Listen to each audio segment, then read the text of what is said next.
To the Batmobile. Let's go. Atomic batteries to power. Turbines to speed. Roger. Ready to move out.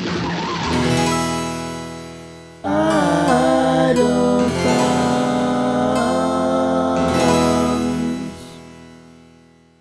Games, video games, video games, video games, video games, video games, video games, video games, video games, video games, video games, video games, video games, video games, It's September 2, 2009. And this is Idle Thumbs 41. And I'm Chris Remo. I'm Nick Brecken. Don't do that. People are already confused. I'm Jake Rodkin. No, we should really introduce ourselves. Okay, so I'm Chris Remo. I write for Gamma Sutra. I'm Nick Brecken. I write for Shack News. And I'm Jake Rodkin, and I work at Telltale Games. All right, good. Hey, we're all here. Yes. We should address ourselves with those full titles every time any of us say Hello, anything. Chris Remo, editor-in-large of @/or Gamma Sutra. .com. It's already proving itself to be a terrible idea. .biz. Museum. .bizium. Yeah.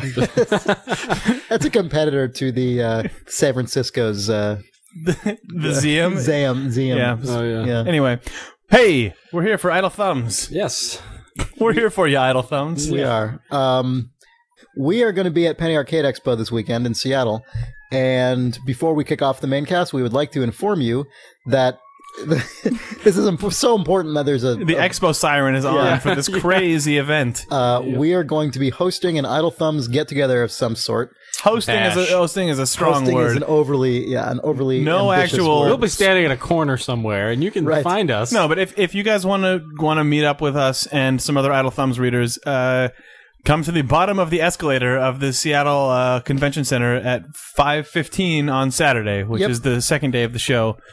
And the address, the actual street address of this location here is 710 Pike Street in Seattle. And bear in mind that the actual hall itself is not off limits to non-attendees. We've gotten a few questions from some Seattle residents. You can meet on the ground floor of the convention center, and it's okay, even if you're not actually going to PAX. So feel free. So we're going to meet there at about 5:15. Probably 10-15 minutes later, around 5:30, we're going to head over about a block away to the Fox Sports Grill at 1522 6th Avenue. Because where else, honestly, would you have an Idle Thumbs video game podcast? It's pretty much, if there's one thing that Idle Thumbs is about, it's Fox Sports Grill. Right. So that's where we'll be at about 5:30. We're planning on maybe giving away some games, some Steam codes, maybe some physical games, and definitely some computer and video games will be given away. Right. But not computer and video games magazine or .com. Not .com. Also, video games Rodkin will not be given away. No. Also, some people asked if it was okay to go to this place if you're under 21 because it's a bar. It is, because it's not only a bar. It's also a restaurant. It's a family establishment. It's a grill. They have sports there. Yeah. So Fox I guess Sports. Fox Sports specifically. For PAX, they're converting it to an esports bar, though. So it'll be that would be amazing. It'll be pro would be StarCraft great. and CS matches. Yeah. With a conservative bias. Right. So that's what we're doing. It'll be cool. We know at least some people are coming. We've gotten some pretty solid confirmation. We hope enough people will come that it'll be cool. We hope can you get some will games. come. We hope you'll right now, 3 days before the show, book a flight to Seattle just to go to the grill, because PAX is sold out. You could just move there if that's too inconvenient. PAX might be sold out, but the Idle Thumbs meetup, There's enough room in our hearts for you. And also, one thing to keep in mind, hopefully by the time you hear this or quite soon thereafter, this information will be etched in something more approximating stone on idlethumbs.net on our new blog section, which should be active any moment now. assuming we get it done tonight. Assuming we stay up late enough for that to happen. So go there, and we should have that information written down in a convenient format for you to print out or email to yourself or something. And then we'll hopefully see you on Saturday. All right. So that's PAX. Moving on. Video games. Video games. Video games. We do a podcast about that called Idle Thumbs. Here we are doing it. Hey. Have you guys played anything? We've all been sort of floundering in the land of slightly too old to be relevant, but we're going to talk about a little bit of that right now anyway. Yeah, I guess we are. Well, just for a second, we could Yeah. You could talk about Mass Effect? I could talk about that. Because that's, the ongoing saga of you playing that game. Did you start a new character? Did you start over again? Well, I did. I think I said that last week. No, I meant since last week. Second time, though, right? I thought maybe you'd re-rolled again. Your third character, right? Yeah, well, I mean, it depends if you mean like this year or just total. Okay. I mean, well, I'm trying to think. No, so you're back playing as your sniper character again.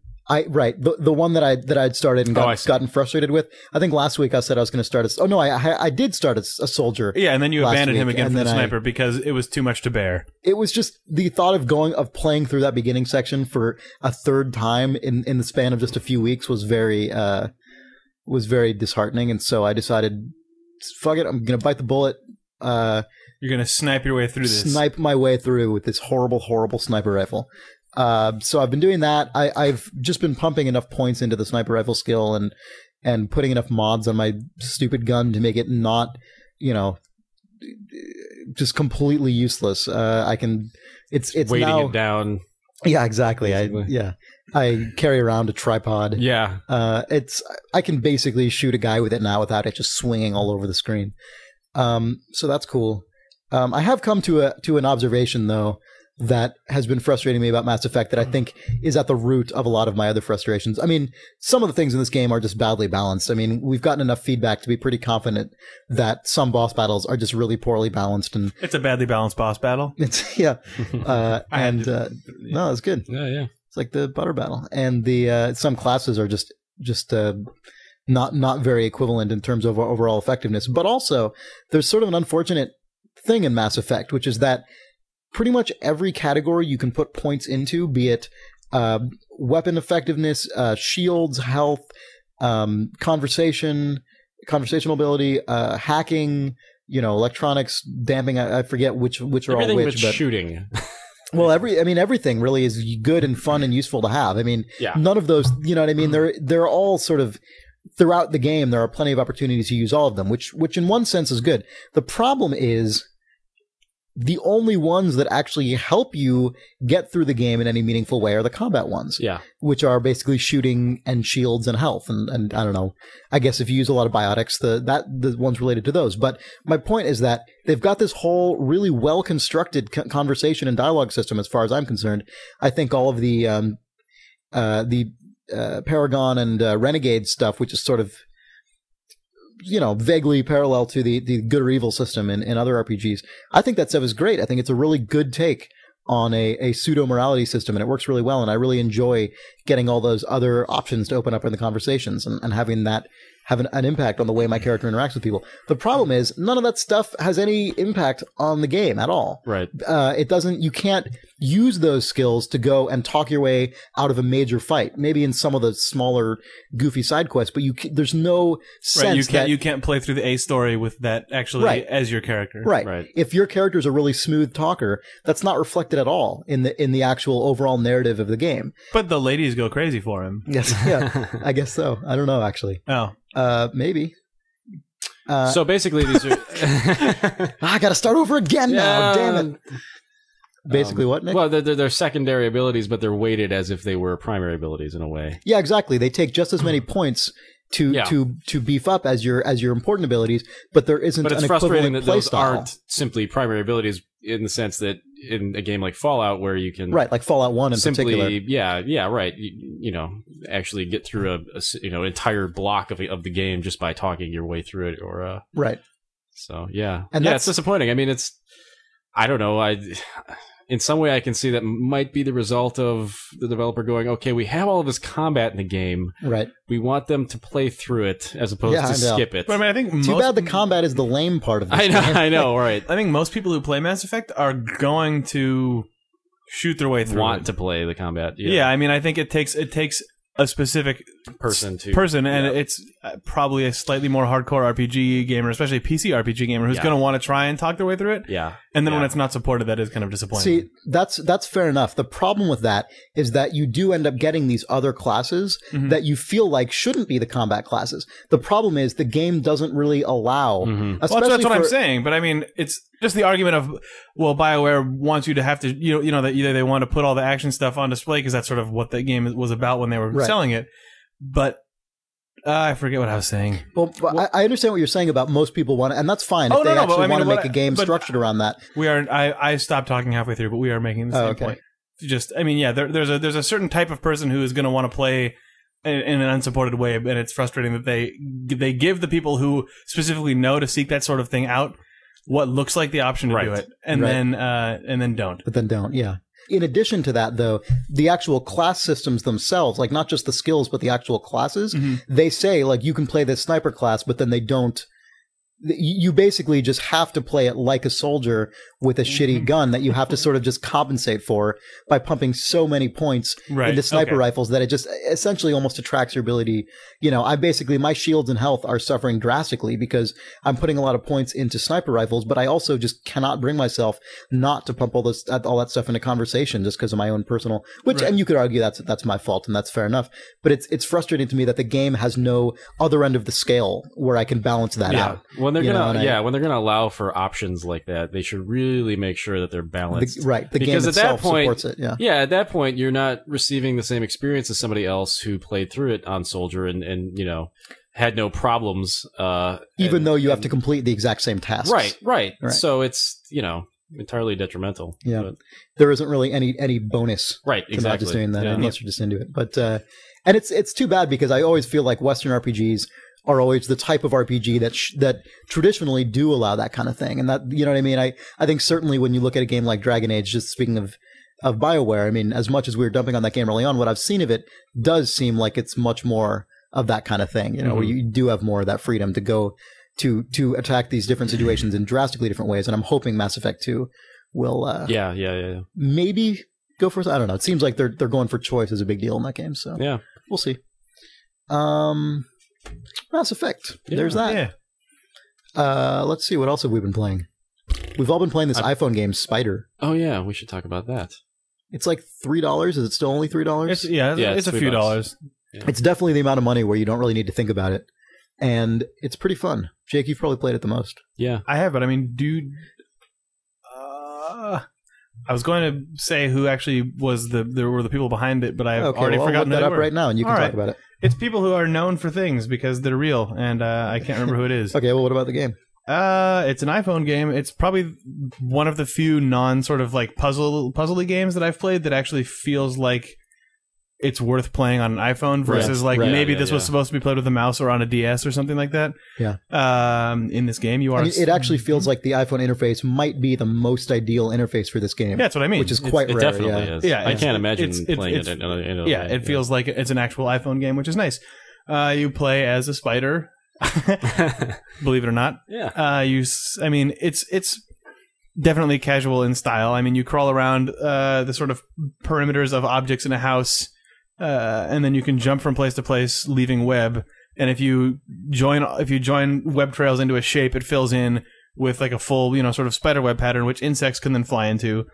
If you eat them, you get extra webs. So the idea is to clear a level, while also maintaining, without running out of web. At which point your spider starves to death and dies. And you can do things where, if you can lay a bunch of traps out.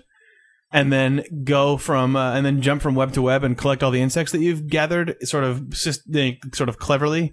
It has multipliers and all sorts of things. But nice. The play control is really nice. You just sort of click and hold. You sort of touch the screen and move your finger around on it, and the spider will sort of chase your hand, walking on the like the worms on the nearest control. wall, sort of like worms. Yeah. And then if you flick your finger, the spider will jump in that direction. But that's a really satisfying mechanic. It is. It really is. It's really satisfying. It's kind of. I like how fast the spider moves. I mean, it's just kind of it's like inherently goofy. Well, what's cool is that this sounds like self-evident, but it's really well tuned. Like the faster you flick it, the faster it goes, and it's very, very well balanced. Feels right. It goes where you want, which is nice. It's surprisingly good. Oh man, Randy Smith worked on this game. Yep. Okay, so he's a real guy. Yeah. Yeah, Randy Smith has worked on a ton of stuff. Is he no longer at EA? Yeah, he must no longer be at EA. Yeah. But he's worked on a bunch of games. I think he worked on. I feel he's like a Looking Glass guy, if you're curious. Yeah, he's ex Looking Glass, and so yeah, Thief, System Shock 2, Other Thief, and My Sims. Right. So he's a real dude, and I feel like the game at this point I've kind of exhausted. I think the main novelty of the game, but it is so well constructed that I still go back and play like a level of it.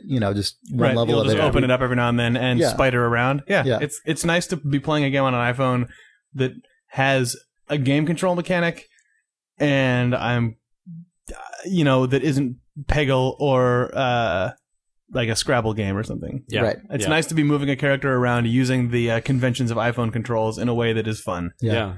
And I should say I'm not, at this point, I'm very much not a fan of most iPhone games. So, I mean, it's there's not a whole lot on there. Yeah. And so the fact that I really enjoyed this one, I don't know, maybe suggests it's pretty good. Maybe not. I don't know. Also just, if it's the sort of thing that you're into, one other thing that's kind of cool about Spider is all the every screen's or every sort of level's background is a single full piece of art that's a huge chunk of a house, like it's the kitchen or whatever, or the living room. But as you play through the game, just sort of through things that you find when you go inside a drawer or pictures on the wall or things like that, there is a sort of narrative of why the house that you're in is empty and why no one's there anymore that you can sort of discover as you play through the game. So if you like that sort of thing being woven into a casual Spider, it's got that. And on that note, the full name of the game is Spider: The Secret of Bryce Manor. Yeah. Which you might need to know because I bet there are multiple games that include the word spider. Yeah, like Spider Solitaire. You might find Spider Solitaire. Yeah. I think I also an awesome game, however. Yeah. Well, I don't know if the iPhone one's any good, but Yeah. I played Spider Solitaire for years in college. It was ridiculous. I got really good at that game. Like really, really good. I could beat more than 50% of all random games on expert level.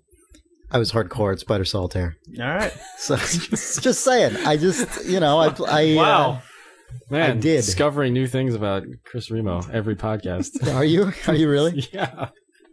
Well, eventually you'll cross the threshold of things. You'll you wish you didn't know. you'll sort of cross the line into God. Yeah. Yeah, just keep asking. Keep asking questions. I'm gonna ask Eventually, you more Chris will run questions. out of safe topics. I'm a little. Yeah, that's it. Yeah. You thought it was just card games, packaged Windows casual games, so you have no idea. What am I talking about?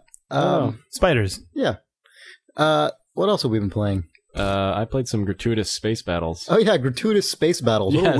What a weird thing. Yeah, that's the name of the game for people who aren't. It's Gratuitous. It's two-dimensional, Space right? Battles. Yeah, it is. It looks The really game's nice, kind though. of two-dimensional. I don't know. Yeah, it's not. It doesn't. Yeah, it needs to be fleshed out. So what is Gratuitous Space Battles? Presumably it contains. It does contain Gratuitous Space Battles. Oh man. What style of game is this though? It's basically, God, if you took a game like Galactic Civilizations and ripped out the whole galactic part and just you know made what it. So you just get Civilization. You know what it looks like to me? I mean, I haven't played it What? and I haven't seen any videos, but just the screenshots, it looks like the melee component from Star Control. Yeah. I mean, it's Which all was of those 2D. games. Yeah. Yeah. I mean, and it's basically that, but you have no control over any of the So ships. it's a cutscene. It's a game where you fight other ships, so you have no control over any of the You ships. have no What do you control do? over any of the What ships. What do you do? It is It's like simply a soccer Gratuitous team Space manager. Battles. Wait, so you just But watch this game play? It is like a soccer team manager. You build the ships. You put out. You actually sort of script them in a way. It gives you several Really? orders Is it that like you can. Final Fantasy 12? I didn't play Final Fantasy 12. But so it's the sort of game though where you build up your army and give them a few orders and then watch everything unfold. Right, yeah. You press play. You say and- like this thing should target frigates and it should, coordinate with this ship and these fighters are attached to this thing and then all of the ships. It's actually incredibly complex, maybe too complex.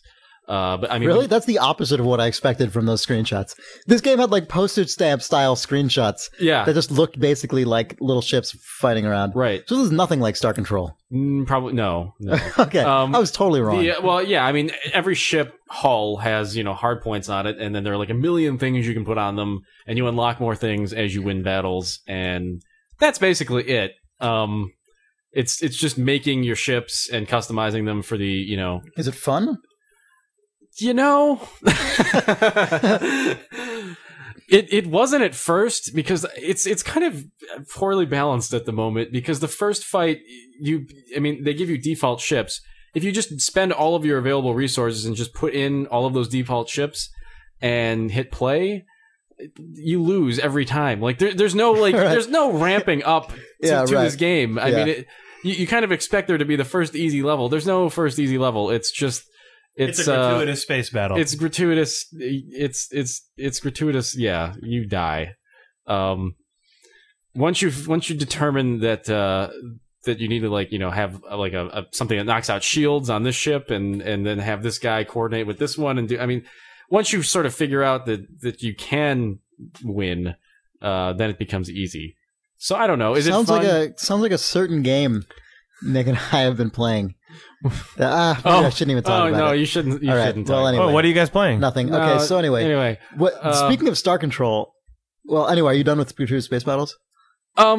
Yeah, I guess I should probably... I think people should check it out, although it was one of those things where we talk about pricing a lot, and I'm fairly liberal about, handing out my dollars, but this game is $20 to play the beta, and but you get the real game later, right? You get the real game, but even then, I don't know, $20 is a lot for what you're getting here, so... if it sounds like something that's sounds like some dudes would love it and everyone else will be baffled. That's what I don't want to say. Go out and buy this game because it's really great. It's just like Homeworld because it's not. It's just a thing where you're putting weapons on ships and then hitting play and then seeing what happens. It's like if you were programming the AI from Homeworld. Yeah, basically, right. Yeah, it's if you're doing all the hard work and not being able to control anything or make anything explode, that's the game. But that's cool. I mean, it's just weird. I'm enjoying it, actually. A designed simulation. That's basically. interesting. Yeah. By the way, speaking of things you can pay for the beta of and play. I like that. Are you going to segue to the same thing you were going to segue to earlier? No, totally different. Okay. I thought that was going to be awesome. A weird, false branching path. No, I got segs coming out my ass. So I can seg left, seg right. So anyway, a game that I talked about a couple months ago, I think. A reckless disregard for gravity. Oh yeah. This game has now been added to Steam as a pre-order and will be released tomorrow, I think, September 3rd. So if you buy it before then, if you somehow listen to this and decide to buy it before then, you get that game and you also get Digimon Games' previous game, The Wonderful End of the World, which is it's very much a Katamari kind of clone, but it's fun and a lot of people really liked it. It was quite well received for what it was. So you get two games for like $13 or something. I mean, it's not very expensive. And I highly recommend A Reckless Disregard for Gravity. I talked about it earlier this year, and I really enjoyed it quite a bit. Jake, did you play it as well? I just played it for like 20 minutes on your computer. And died a lot, but enjoyed crazy skydiving. Yeah, you didn't start from the beginning, so it was tough. No, I was destroyed. But the game has a pretty good learning curve. It eases you into it. It's a base jumping game. It sounds really. It even when you look at the screenshot, it even looks kind of stupid. I mean, you jump off of a building and just hurtle at high speed down to a landing pad where you deploy your parachute and then land, and then on the way you've got to skirt quite close to buildings and rack up high scores and get multiplayers, and it's just really fun. There more and more mechanics get added on as you go, but it's pretty gradual. You unlock more levels. It's a really simple concept, but it's done really well, and the game has a really awesome, really brash, crazy indie style to it that's, I think, incredibly well pulled off. It's I don't know. It's a very goofy, weird game, but in a really kind of specific, punk kind of way. I don't know. It's hard to explain, but it's fun. And I would recommend it. And it's not very expensive, and you get two games if you buy it. It made me kind of sad. We posted about that game on Shack News, and all of the responses were like, "Man, this game looks like shit. I know that Matrix code. Man, somebody make this in like 2 minutes. It looks like ass." It's really disappointing to see that, because if you play the game, it's really, and I think you can probably still get the free alpha build bit demo. I mean, you can probably still download that. I don't know if it's still probably but it's true. It's not like a graphical beast, but it not really intended to be. I mean, when you play it, you really can get a sense for how much the developers enjoyed making it, and sort of how many cool little touches are put into it here and there, even in weird places. I think the game's got a great sense of style, and it's just not the one most video games have. But I think it's really cool, and it does break my heart to see those responses, because yeah, what are you gonna totally getting shortchanged. What are you gonna do? Yeah. I'm going to tell people about it on the Idle Thumbs podcast. There you go. And then the game's going to be a big success, and they're going to give me a medal, and I'm going to win. That's probably what's going to happen. I think yeah. Man, Star Control, though. Did you guys ever play that game in the early 90s? Yeah. Star Control 2? Yeah. Do you ever think about games you used to play when you were younger and that are old now, like almost 20 years old, and just get like overwhelmed with like how, like, I don't know, that was like a majestic fucking accomplishment on the part of those guys. Yeah. To make a game in those days that was that crazy and complex and cool. Yeah. I don't know. It's sort of, it's weird to me. Some of the things that it feels like there was kind of an inverse like parabola or something that went on with games like that, where they kind of just stopped existing.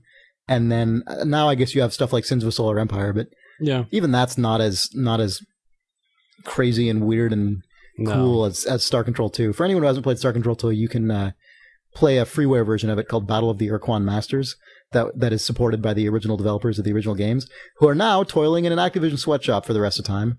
But also, they made a cool game one time. You can play it. What am I talking about? I don't know. Star Control 2. You're just rambling here. All right. Maybe I should move on. Oh, I did want to bring up Batman really quickly. Ooh, the Batman. Yeah, the Batman. I actually don't really want to talk about it so much as I want to just say. Well, you want to say Batman a couple times? Yeah, Batman. Batman. Yeah, I'm Batman. Do it. I'm Batman. Oh, that was good. All right, go. Yeah. So I didn't want to talk about it. I wanted to just maybe ask for opinions about it. So What? By the time that we have played it, we have some reader mail maybe. Because, Weird. Okay. Well, no, I want to get people's. I don't know. I think it's a game probably worth talking about. I don't know. I don't But really you know just where my haven't played opinion it? lies yet. Oh, you have played it. I played about 2-3 hours of it. Uh-huh. I'm currently stuck. I'm playing on hard. Are you on the Bane fight? I am on the Bane fight. On hard. Uh-huh. It's really hard. Can you adjust the difficulty in It real seems like time? everybody I've Does it talked have to a goes, real-time difficulty switch? No. Okay. What What does everyone say?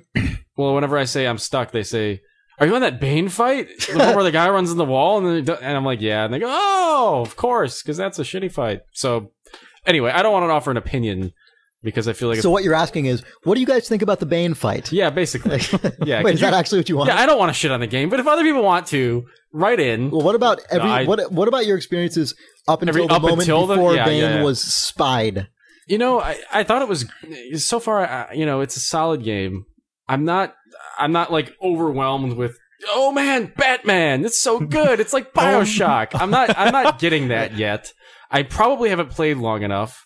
But a lot of the things that people are going wild about, I'm just kind of like, oh, that's nice, but it's not blowing me away. Because a lot of people are saying this is some goaty material here. They are. Yeah. I think maybe I like Batman. You're saying more like goatsy material.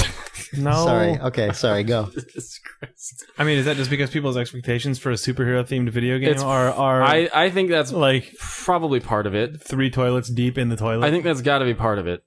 But I do think it's obviously a pretty solid game. But I mean, I don't know. For instance, the Scarecrow section, everybody seems to be going wild about, and I just thought it was cool, but just kind of it's not what I would go write home about. For? Yeah, it's not. So anyway, you don't go bananas for the Scarecrow. Yeah, is that a possible title of this? No. Okay, good. Bananas for the Scarecrow.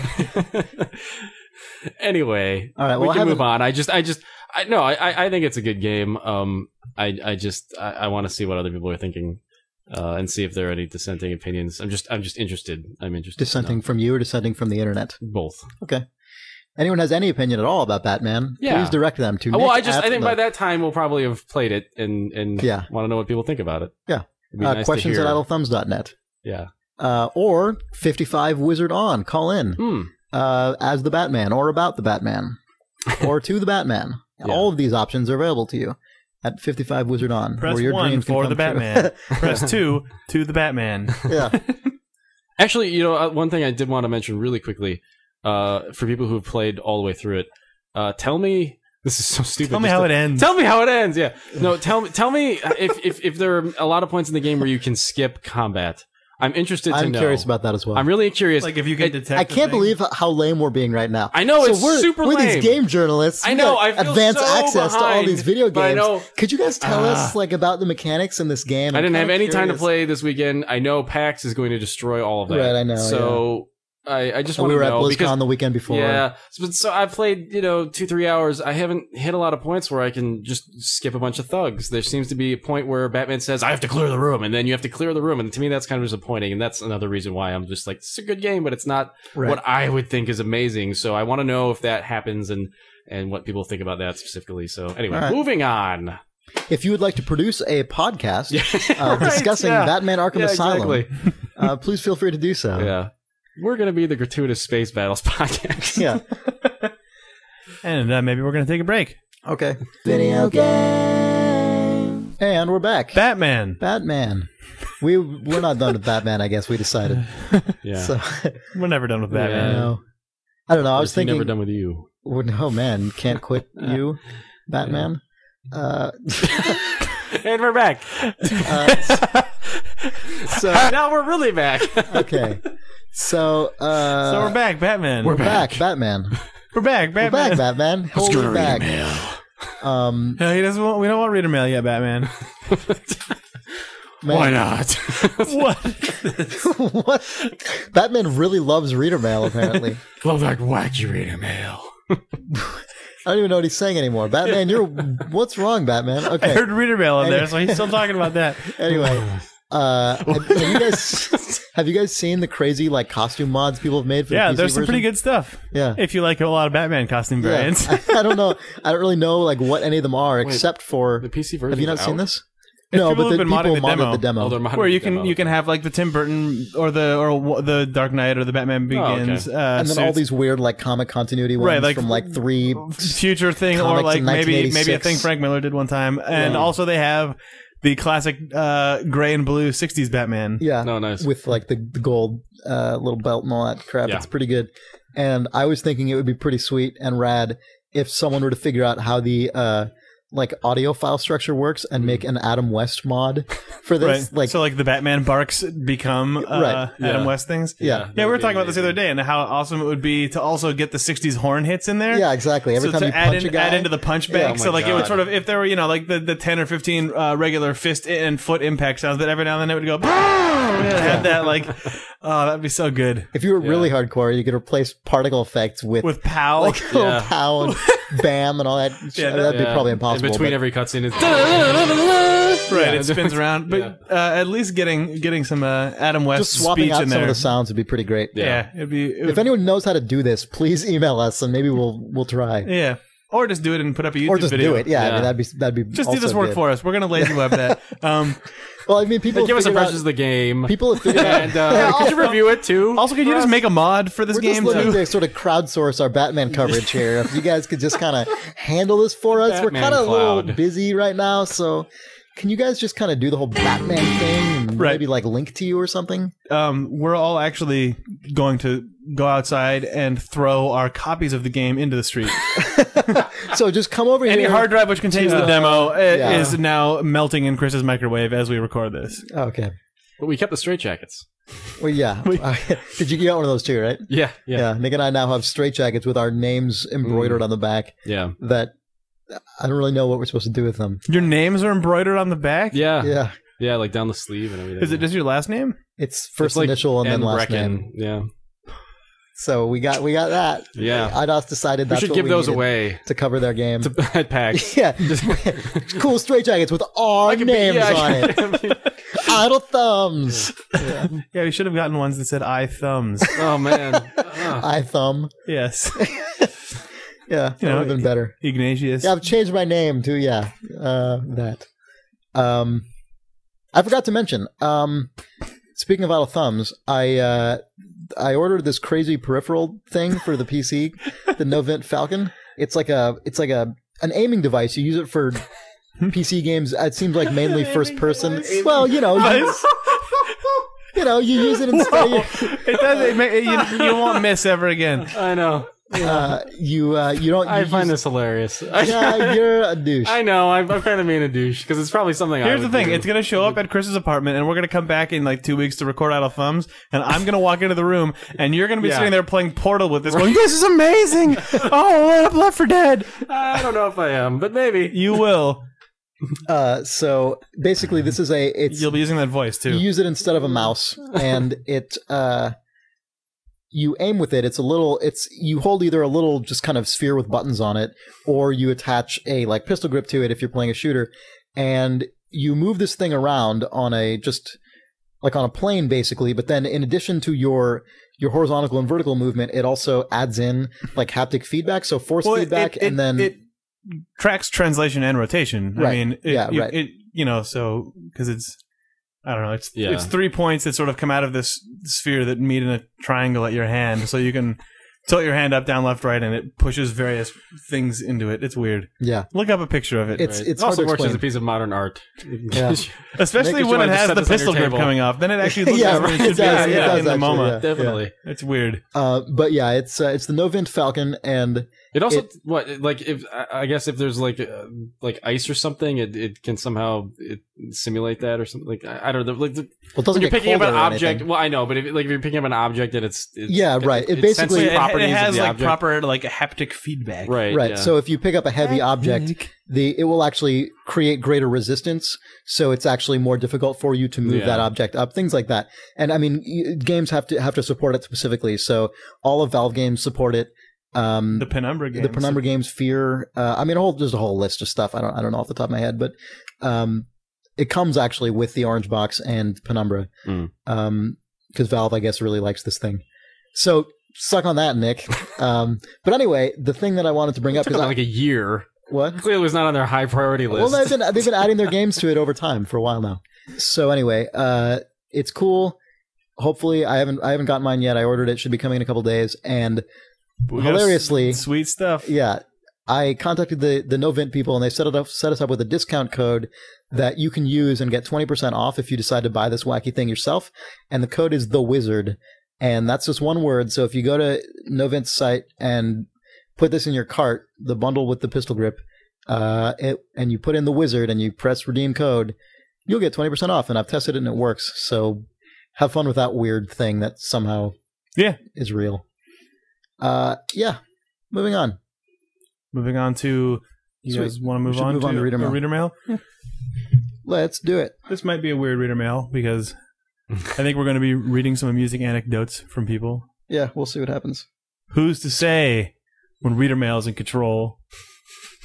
It's a good question. I don't know. Who is to say? Mark Roberts writes, "Hi Thumbs, just wanted to say yours is my favorite podcast. I started listening at number 35, but after that guy wrote in to say he's going to go back and listen to them all, I decided to do that too." All right, so anyway, he says some more stuff about that. Anyway, a few thoughts I had in my brain. One, now that Jake has adopted the name Video Games, have you noticed how the podcast theme song is like Chris singing an ode to him? It's like it's like something out of Army of Two. Oh, God. 2, isn't a community coordinator what Obama used to be? Jake for president. All right. 3, Creepy email. I know. did you know if you add G to the end of Jake's last name, it gives him a great porn star name? No, this doesn't. This doesn't work for Nick Breckhong or Chris Remog. How, on rereading, maybe this email is too focused on Jake. Weird. Oh, my God. Anyway, keep up the good work. What size clothes does Jake wear? Oh, Jesus. Mark, forum name, I came from Kajuju. Okay, so that's good. How did you like that, Jake? I am confused and scared. Please read the next email. Quickly. All right, so George writes, "Hey, Video Gam et al. I was interested in the discussion regarding the Novaria section of Mass Effect because I worked as a QA analyst at BioWare, and I covered the Novaria for the PC version of the game. And the stories I could tell about Dear Benezia, but seeing as I'm still working in the industry, I'll keep my NDA'd mouth shut. I can tell you a funny story from my BioWare days, though. BioWare is an amazing place to work, and if it weren't so far from my family, I'd still be there. Ray and Greg, the CEOs, are great hands-on bosses. You can get a chance to talk to them over breakfast in the cafe, or just bumping into them in the hallways. They're always around. That being said, one time I went into the third floor crapper to slash out a quick wizard. Walking in, it was clear something was wrong. A near-incapacitating odor slapped me in the face as soon as I stepped in. Of course, some delightful coworker had taken a wood cabin of a dump and decided to leave the stall door open and the John unflushed so I could just bask in its flatulent glory. I urinated quickly and headed out, but just as I'm opening the door, who do I see walking in? Greg Zeschuk.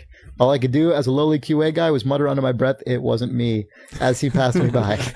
I don't want to say that giant dump is the reason I'm not at BioWare anymore, but it might explain the company-wide email sent out later that week with regards to bathroom conduct. Maybe you could write a song about the bathroom at BioWare. Best, George. P.S. Your show's excellent. All right. So there's a story. One time a dude took a huge poo at BioWare and Greg Zeschuk was there. Two other people saw it. Yeah. So now you guys know. Man, that was a scatological email to the max. Yeah. Even his metaphors were full of poo. Yeah.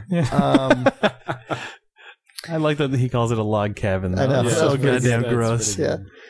Brendan Petrocek. Man, did you guys ever Remember that book, Everybody Poops?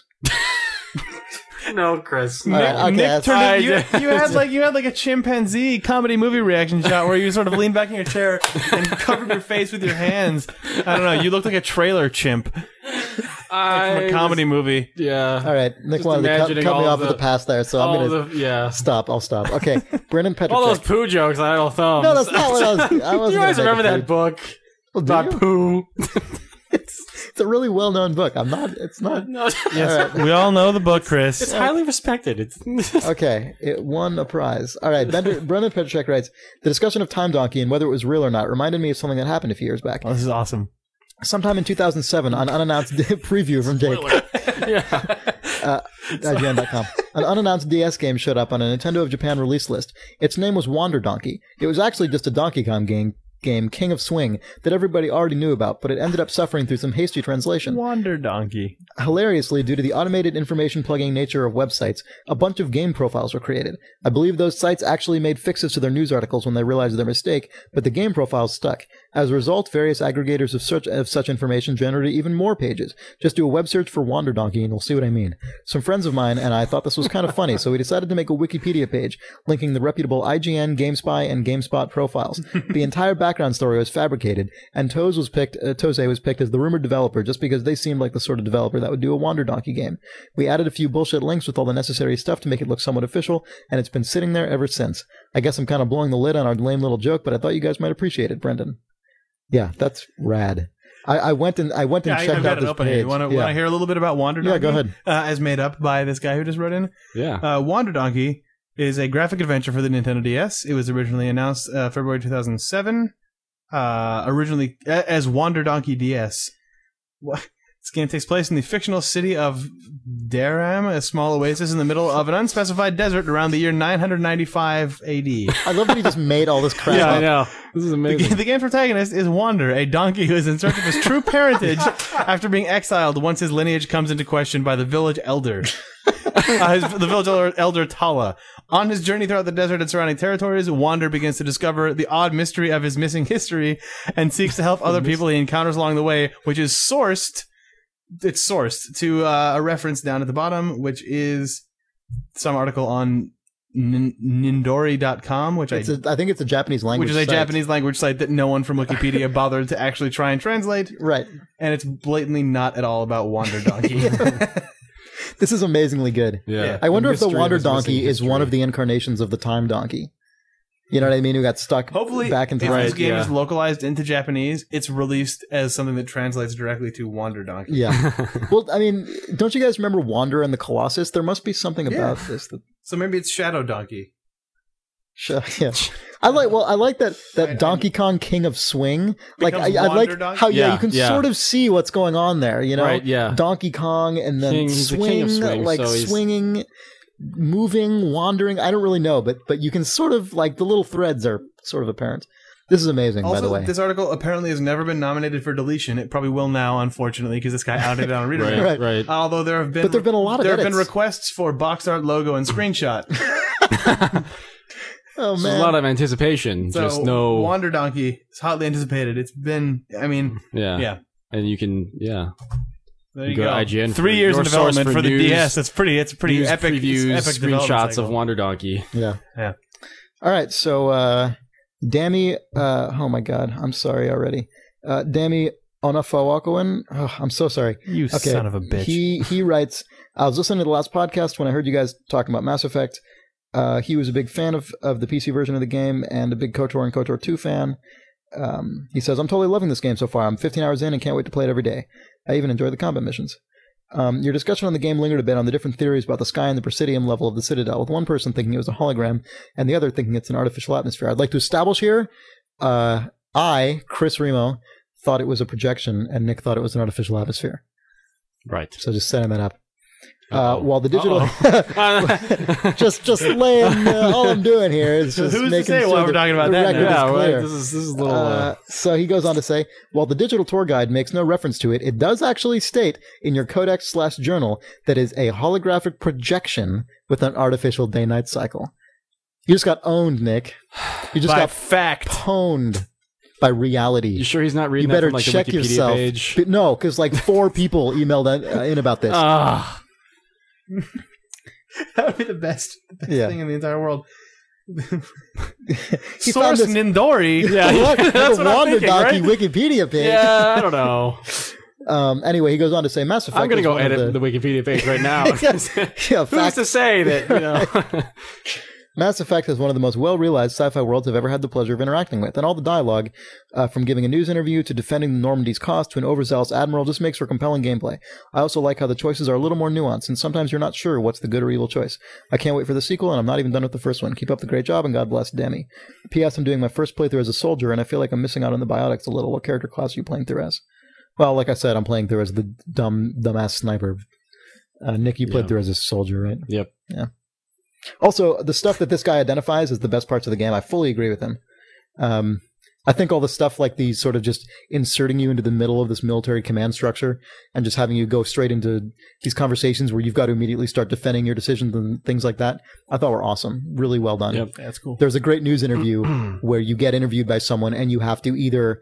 You can very much like sway the sort of obviously hawkish news interviewer over to your side, or you can just be an asshole, or you can say sort of things of the other theoretical political ideology that would sort of turn this person against you. It's really cool. There's like 3 kind of discrete ways you can know what guide I that wish this conversation. game was, actually? I wish you were Space Cop. What? As opposed to a is that space like soldier. Time Cop, RoboCop? No, as opposed to a space soldier, I wish you were a space cop. You wish you were a member of CSEC. Yeah, right. Okay.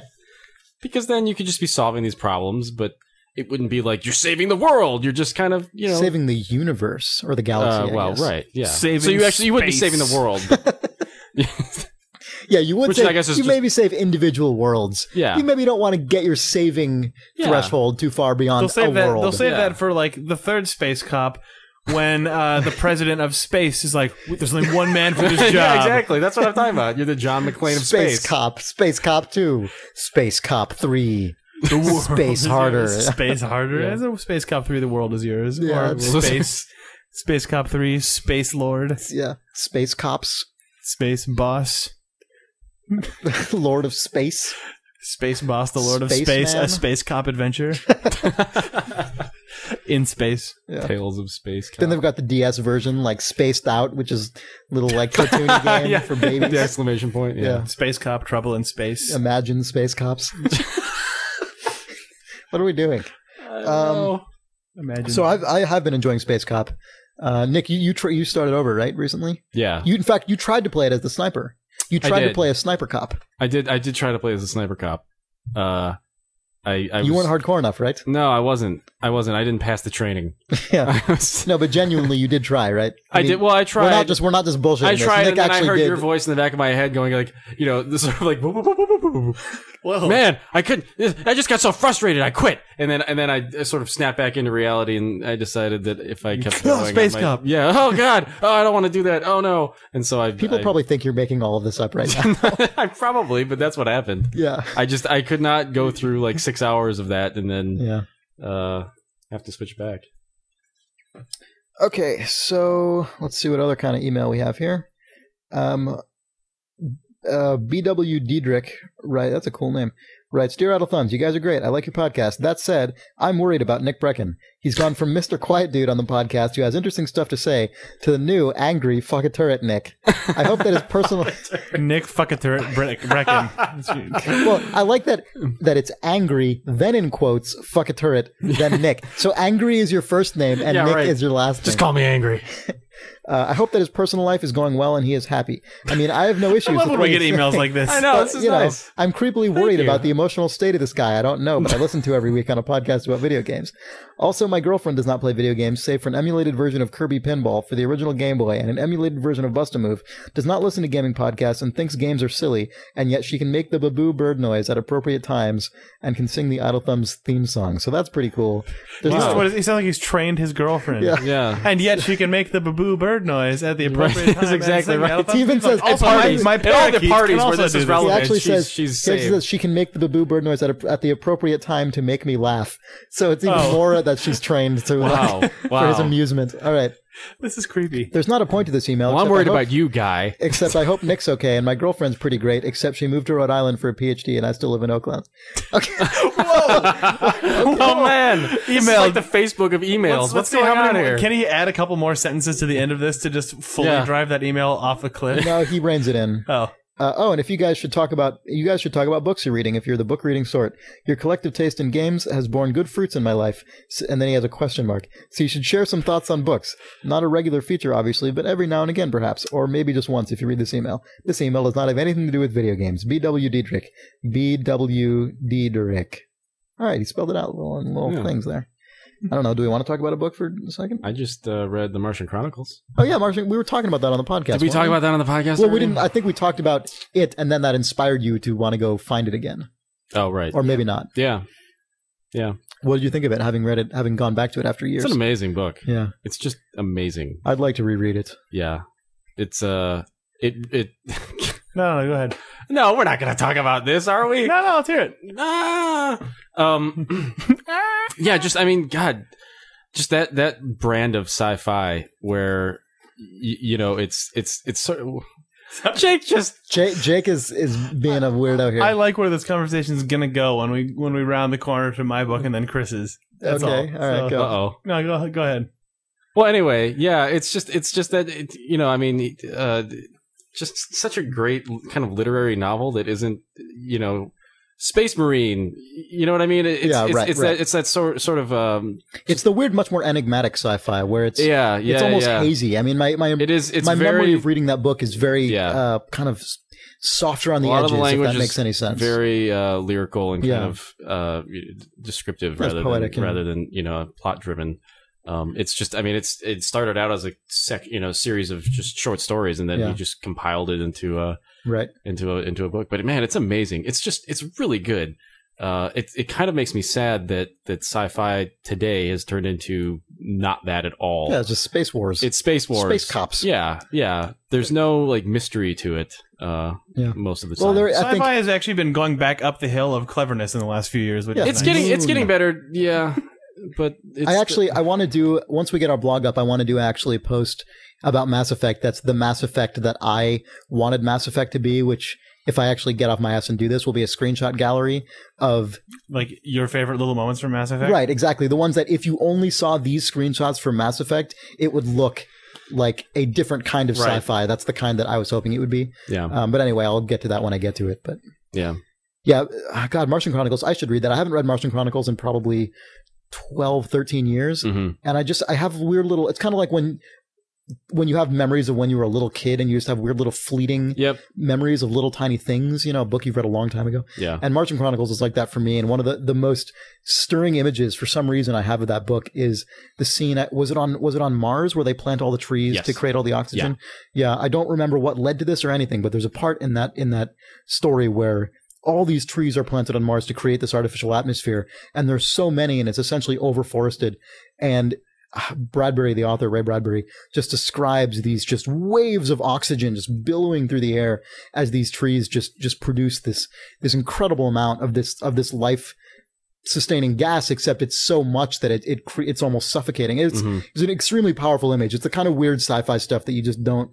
It's not well represented these days, but it's extraordinarily strange and weird and powerful. Yeah. And I should read that book again because space has become really ordinary now. It's true. That's my problem with Mass Effect and other things like it is that I guess that's sort of a natural thing, I suppose, now that space exploration has turned into. I think we've talked about this specifically in terms of Mass Effect, because the opening crawl of Mass Effect is just like space travel is officially amazing, starting 3 years before this crawl. Right. And then it's and already they found the savior of the galaxy by the end of this game. 3 years or like a decade? Yeah. Well, because the problem is Mass Effect is another one of those games where you come across, I guess there's this entire whole society of aliens all just hanging out and space is already fully done. And so there's none of the mystery of space because everyone else in the world, in the universe, has already all figured it out. Yeah. So by the time you get to space, it's just like, oh, hey, what's up? We've got a little McDonald's on Venus, and you can swing over to Alpha Centauri, and we've got a little house there. There's no. Because the opening text crawl to Mass Effect, it is awesome. It's got this big thing, and it's like humanity finally discovered the source of all space travel, the Mass Effect, and it's like this big awesome thing, and the music comes up, and you see a big edge of a planet, and it's really exciting. But then it turns jump out, forward 200 years. yeah. Now it's, you know, it turns out when you want to go to another planet, all you have to do is click, right, and then you see a little like loading screen, and then you're there. But it says Mass Effect probably on the loading screen. That's when the Mass Effect is taking place. Mass Effect in parentheses. This is the Mass Effect part. I mean, it might as well just be a game on Earth where you go to a different town on a plane. Like there's nothing. Mass Effect. It's like jazz hands. Right. It just says the Mass Effect is the name of the plane. It's like the Spirit of St. Louis. Yeah. And I don't want to act like I'm dumb. This is not, I mean, you hate Mass Effect. You know, every basically Star Wars inspired sci-fi does this too. It's not like Mass Effect suddenly crapped it up. We need to have a little classic sci-fi is good montage that just bores everyone with 3 hours of us repeating Let's this move conversation. on. Jake, what have you been reading? I was reading the Sherlock Holmes book, The Hound of the Baskervilles, which I enjoyed a lot. I really hadn't read a lot of Sherlock Holmes other than a couple short stories, and then I read that, and it's a sweet detective story. I don't know. I don't have a whole lot to say about it other than it's a really good read, and I like finally reading things that are blatantly sort of the root of a tree that over the last 120 years sort of is an entire like there's a whole genre of books that are that. But and just in time for the movie. Oh man, God. Boy, does that movie look that bad. looks like such shit. But yeah. So also that book is, I believe, free because it's old. Yeah, because it's public domain. It's super old. But it's pretty good. I'm just gonna be a bitch and say that it makes me sad that people don't read that sort of thing anymore. Like I was thinking about that today about how right now what's really in a lot of movies that are like sort of popular genre films are not really being about characters, or I mean, like just a lot of sort of plot, mystery, sort of discovery and exploration are really in films right now, and that is what a lot of older genre fiction is about. In the same way that like you would like Pirates of the Caribbean now, and it makes me sort of sad that people don't actually read things like a Sherlock Holmes book at this point, and instead probably read way shittier modern genre fiction. Yep. Which, I don't know, it was weird reading that book. It's like, oh man, this would make an amazing movie that everyone would like right now. Like modern audiences would crap their pants. Instead, you're getting... who is it, Danny Boyle? Is he doing it? Am I totally bullshitting that? No, it's Guy Ritchie. Oh, Guy Ritchie, you're right. Yeah. Yes, he's doing it. Yeah. Oh my God. Featuring like Crime Will Pay Watson, like brandishing a blackjack or something. Like, what the hell? I guess that's what Watson was all about. Yeah. Or he's a surgeon or something. Yeah, he might actually be a mild-mannered surgeon, but crime must pay. Yeah. Anyway. Yeah, I read that book a few months ago. Is that why you read it, or I don't know? I may be total coincidence. No, I got some Project Gutenberg free book reading thing on my iPhone, and then I was just I found some anthology of Sherlock Holmes, and then found that there was a longer one and read it, and it's good. Cool. That's all. Yeah. Well, you had more stuff about to say than I did, so I'll just say I read that recently, and it was also good. I enjoyed it. I had never read Sherlock Holmes before, so it was cool. What I'm currently reading right now is Foucault's Pendulum by Umberto Eco. See, we're rounding the bend finally. We've got Nick with decently old genre fiction, then me with like turn of the century genre fiction, and then you with indecipherable modern fiction. Yeah, there you go. We're covering all the bases here. Yeah, 3 of them anyway. Of sort of pretentious but still fictional novels. Right. Yeah, I'm surprised Nick didn't have some crazy historical text. Yeah, well, I'm reading. Yeah, douche it up with that I'm now. just finishing up Team of Rivals. Oh, okay, as well. cool, So, nice. Yeah, that was good. but that's not like Anyway, so yeah, Foucault's Pendulum. I gotta get this quickly. It's a novel by Umberto Eco. It's interesting. It's definitely the precursor to the garbage like Dan Brown. What is that thing? Da Vinci Code.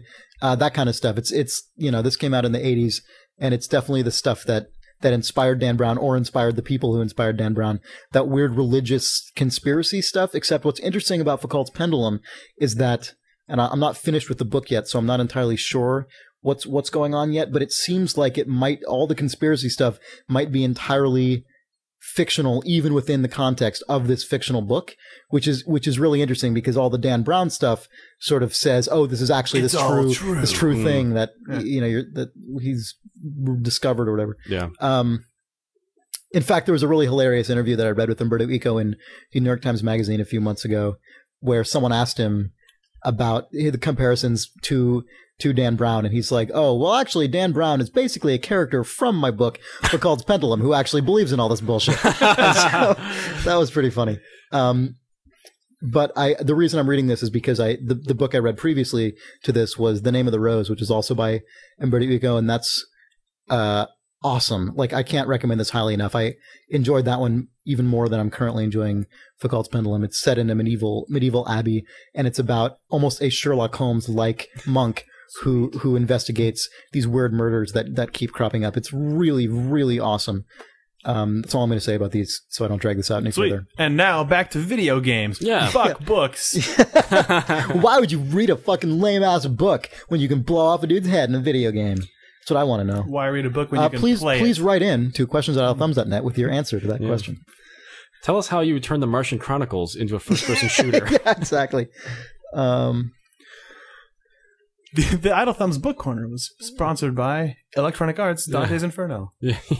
Jesus Yeah. Christ. Someone wrote in I don't have the link to this off the top of my head, but someone wrote in linking to a Flash game that is like a platformer that constructs itself based on text. Oh, that was great. Yeah. Was that? I think that was an Armor Games game. Yeah, I think it was. The achievement unlocked guys. Right. Oh, okay. But it forces you to read by just, you have to touch every letter of every word by one. Is that Or what you're talking about? every word, not every letter. That's but just, right. Yeah. You basically just creates a Mario-style platformer with all the ground and obstacles being sentences from like a book or a poem or a short story or whatever. Yeah, it was kind of great, actually. It was 'cause actually surprisingly cool. You just end up reading stuff that you wouldn't have otherwise read. Right. It obviously lends itself better to poems than anything else, but it was there kinda cool. there is some short fiction in it. If I find this, I'll put it in the DLC thread on the forums. All right. Magnus Killingberg writes, "Greetings, this might be the last email. Greetings, Thumbs. Love the show, you guys rock, etc. So I was sitting here bored and decided to listen to an old episode. Some random selection later, the one with the song titled 'You Gotta Use the Kid to Kill That Old Snake' came on, and it was catchy. I marveled at how catchy it was. My question to you, Chris, is: are these songs you've done for Idle Thumbs distractions, or do you have a background in music? My apologies if you covered this before. We probably haven't. Hugs and no kisses, Magnus. Yeah, I was a music major in college, and I play some instruments. And that's really all I have to say about that. Can we read the survival horror? Yeah, go for it.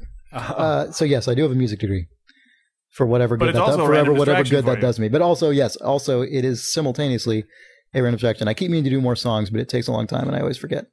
You need to read this because I fear that I'll accidentally read it all instead of truncate it Chris style. Okay, so Wes Martin writes, "Hey Thumbs, I've got a thing to share with you guys, and would like to know if this ever happened to you.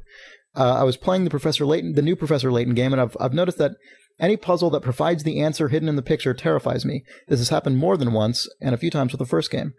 The last puzzle in which I was terrified is puzzle 61. I don't know what that is. You have to pick a hotel from a choice of 4 buildings, and there's no clue, just the appearance of the choice. He says, I had no idea how to do this, so I used the first hint, which was study the 4 buildings, and the answer will present itself. It was at this point my stomach dropped into my feet, and I was consumed by hysterical fear. This happens every time I come across a puzzle in which the answer itself is hidden. I even had to turn the light in my house on. I was horrified there was something in my house that had been staring me in the face, and I just couldn't see it. The second hint did little to quell my fears. Say, upon second glance, one of these buildings has the word hotel written on it. Do you see it? No, the word hotel was not a sign. The individual letters were hidden in doorways and window frames. Have any of you guys played this series, and did you experience a similar feeling, or am I just weird? Wes Martin, the guy who dreamt of bad dudes." So that's back. So this guy might be a crazy person. This guy might have That's something awesome. going wrong upstairs. But, I don't know. But that's okay. But yeah, the subject of this email was horrifying experience in non-horror games, and I was excited about this email because it's such an awesome idea, but I actually don't really have anything to say about it. I can't remember being freaked out by a non-freaky game. Do you have one, Nick? I have one, but it's about a game that we can't talk about yet. What? What game can we not talk about yet? You know what game we can't talk about yet? I don't think I do. Well, anyway. Oh, that is depressing. You're killing me. I know, it's a good example too. Thanks. That's helpful. Horrifying moments. God, DEF CON actually is staring me in the face DEF right CON, now. yeah. That is a. But that game was supposed to do that to you. Was it? It's not like Professor Layton. Yeah, but it wasn't a horror game. I wasn't That's afraid. true. I wasn't chilled to the bone by the concept. It was like The presentation of that game is totally supposed to make you uncomfortable, though. I guess When a little text on So it screen has to with be no something with sound cue tells you exactly how many millions of people you've just killed, God, It is damn pretty it. creepy, yeah. Oh, I suppose that's not the part that scares me though. It's when what part scares it's you? when it's nuclear launch detected. I guess that also in Oh, StarCraft. that's the also fog of war horrifying. strategy thing, where it's like, oh Jesus Christ, Yeah. oh my God, Yeah. That's scary. That does scare me. Actually, I do get really stressed out by strategy games like that, where suddenly you realize how screwed you are. That happened to me a couple times playing against you, Nick, at BlizzCon. I'm trying to think of a StarCraft moment 2. where I've just come across an image in something that freaks me out, even though it's not supposed to. I don't think I've had that. Like, quite ever? frankly. No. Well, it's certainly probably in my life. I don't think in a video game. Yeah. Yeah, that's a tough one. Because I feel like most video games that do that are probably doing it on purpose. That's the thing. I feel like it has happened to me before in video games, and probably because like this guy, my brain occasionally decides to go insane and sometimes make me scared. I've heard you see spiders when there are none. That was a weird insane thing, but you know, sometimes there's a spider. Yeah. Sometimes Yeah, I think what he's talking about is not really. I mean, what I would go to are like moments of tension, but that's not really applicable to what I mean. He's talking about he's talking about something that actually jumps out and scares you. No, he's talking about Professor Layton, like just a picture of 4 hotels making his mind. Well, that's what I mean. Like a panic attack or something. Yeah. I honestly don't think I've had an experience like that before. That's interesting, though. I mean, if anyone reading this, feel free with to your write in ears, questions at idlethumbs.net. Yeah, please share. Yeah. All right.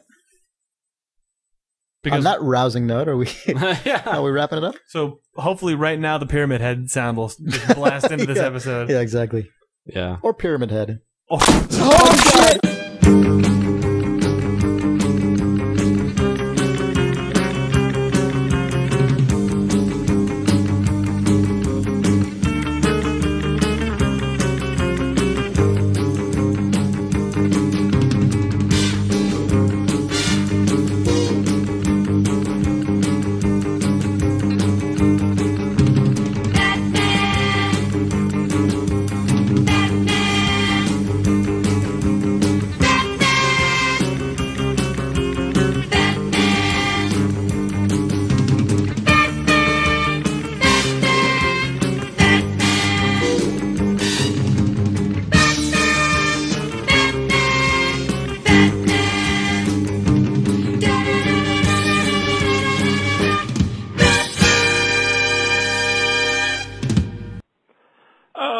Yes, hello there. I'm not sure if I've got the right phone number.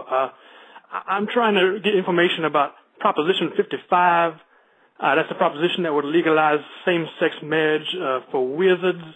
I'm very much opposed to wizard marriage, and I was told if I dialed 55 wizard no, I could voice that opposition. Now, outgoing message didn't exactly have a lot of information, but it did say something about wizards, so I guess I got the right place.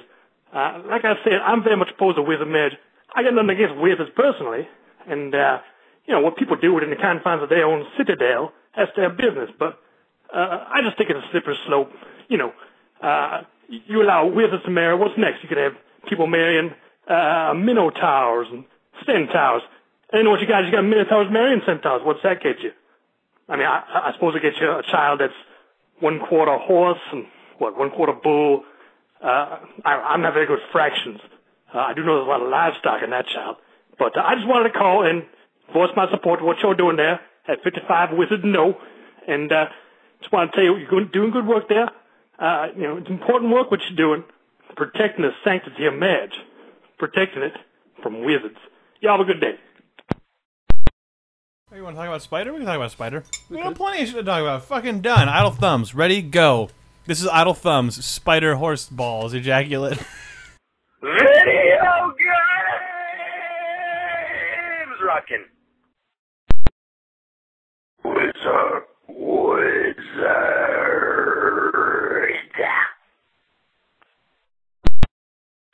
Hey, Wizard. You better watch. Nah, this ain't going anywhere. Guys, just delete this.